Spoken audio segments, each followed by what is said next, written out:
ও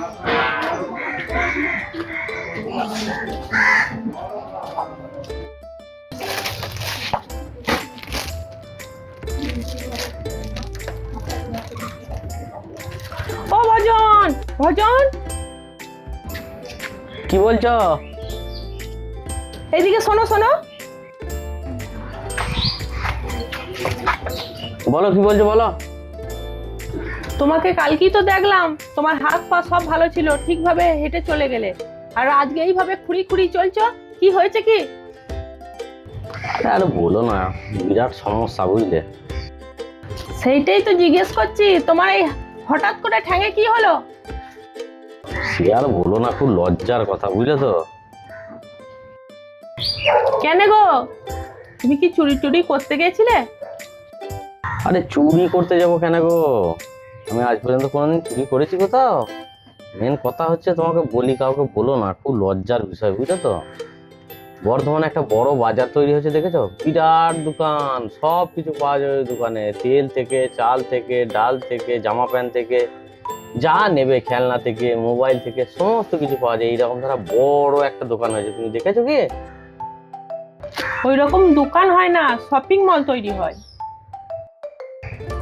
ওই যাই হোক, কি হয়, আমি অত তো পড়াশোনা জানি না, অত শিক্ষিত না। দেখলাম বিরাট, তারপরে সিনেমা হলও আছে ওর ভেতরে।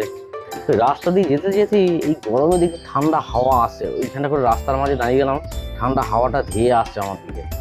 হ্যাঁ, এত ঠান্ডা। হ্যাঁ, এমনি আমাদের বাড়ির পাড়া ঘরের দোকান তো ছোটোখাটো হয়, এইরকম দোকান হয় না।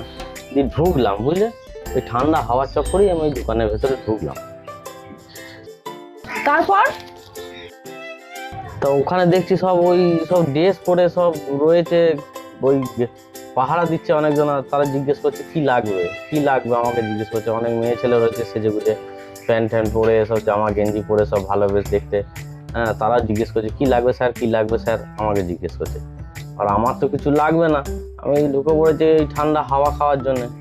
তো তারা বারবার খাটি জিজ্ঞেস করছে, তখন আমি ওই জিনিসপত্রগুলো দেখতে লাগলাম। দাম ফাম তো আমি ওই ইংরেজি পড়তে পারি না, ওই এমনি দেখছি একটা করে ওই তোমার সেই ঠেলা গাড়ির মতন কি আছে কি জানি, ওতে সব মাল সবাই দেখছি ঢুকিয়েছে, আমিও একটা নিলাম, নিয়ে ওইরকম যা পাচ্ছি একটা করে দেখছি আর ভরে নিচ্ছি ওরকম করে, দিয়ে ঠিলে ঠিলে নিয়ে ঘুরে ঘুরে এতলা ওতলা করে ঘুরে ঘুরে বেড়াচ্ছি আমি।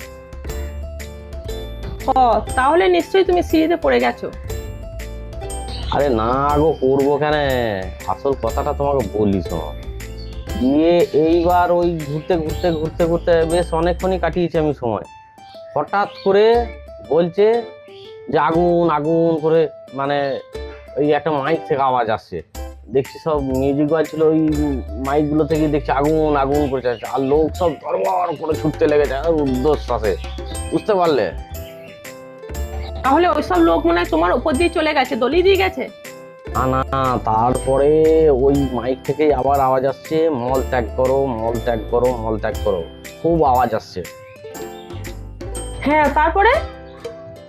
এবার আমি ওখানে ঢুকেছি, আমার তো কিছু কর্তব্য আছে। মাইকে যখন হেঁকে বলছে মল ত্যাগ করো, মল ত্যাগ করো, আমি ওদের কথাটা শুনলাম।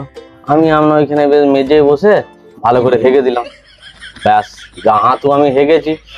যত ওইখানে সব লোক ছিল, সব পুলিশের মতন ড্রেস পরে, তারা এসে লাঠি করে আচ্ছা করে ফেলিয়ে ঠ্যাঙালো আমার, একদম পাঁচায় পায়ে মেরে একদম আধমারা করে ছাড়লাম আমাকে।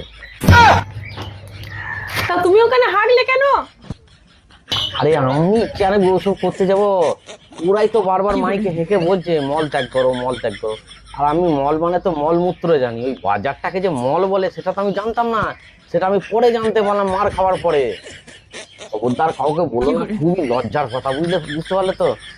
যে এইসব লোক চলে যায় বাজারে, ইংরাজি জানে না, কিছু জানে না, ভাষা জ্ঞান নেই, চলে গেছে। হ্যাঁ, কাউকে বলো না যে এরকম কাণ্ড হয়েছে, তোমাকে আমি বললাম। হ্যাঁ, আবারই তখন আমি বুঝলাম যে মল কি জিনিস। মল মানে মানে শুধু পায়খানা হয় না, ওর আলাদাও মানে হয়। তো দেখা, যাই হোক, কাউকে বলো না।